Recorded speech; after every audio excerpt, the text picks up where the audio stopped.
Jour 39. Jésus touche ce que le monde évite. Jésus étendit la main et le toucha. Matthieu 8, verset 3. Ce que le monde rejette, Jésus l'approche. La lèpre isolait. Dans ce monde ancien, être lépreux, c'était être banni, exclu, condamné à une existence solitaire, à la lisière des communautés, loin de tout contact humain, de toute chaleur. La lèpre privait de contact. Chaque regard était un jugement. Chaque pas de recul un rappel constant de la répulsion qu'on inspirait. Plus de mains tendues, plus d'embrassades, plus de simples gestes de tendresse. Juste le vide, elle privait de dignité, les vêtements déchirés, le corps défiguré, le cœur brisé par l'isolement. On n'était plus une personne, mais une maladie, une horreur à fuir. Et pourtant, au milieu de cette désolation, Jésus apparaît. Lui, le pur, le saint, n'hésite pas. Face à celui que tous fuient, il ne recule pas. Il s'approche, il étend la main, et il touche.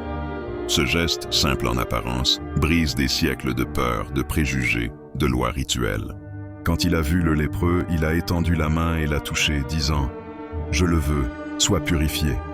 Ce n'était pas un toucher accidentel, ni un simple soin à distance. C'était un acte de compassion radicale. Un acte qui disait « Tu as de la valeur. Je te vois. Je me soucie de toi. Dans ta vie, il y a peut-être des zones que tu caches.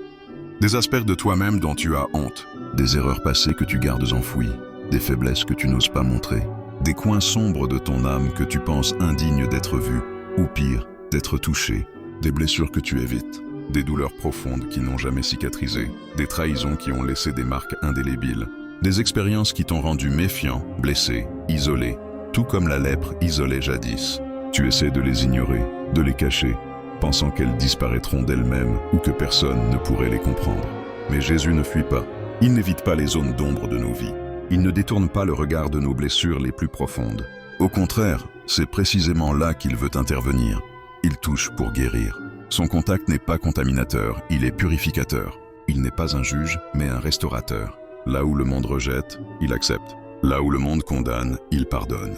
Là où le monde isole, il restaure la connexion. Il a touché les aveugles, et leurs yeux se sont ouverts à la lumière. Il a relevé les paralytiques, et ils ont retrouvé la joie de marcher.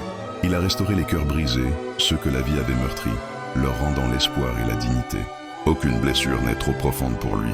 Aucune zone de ta vie n'est trop sombre pour sa lumière. Laisse-le toucher ce que le monde évite, et tu expérimenteras la guérison et la restauration qu'il seul peut offrir.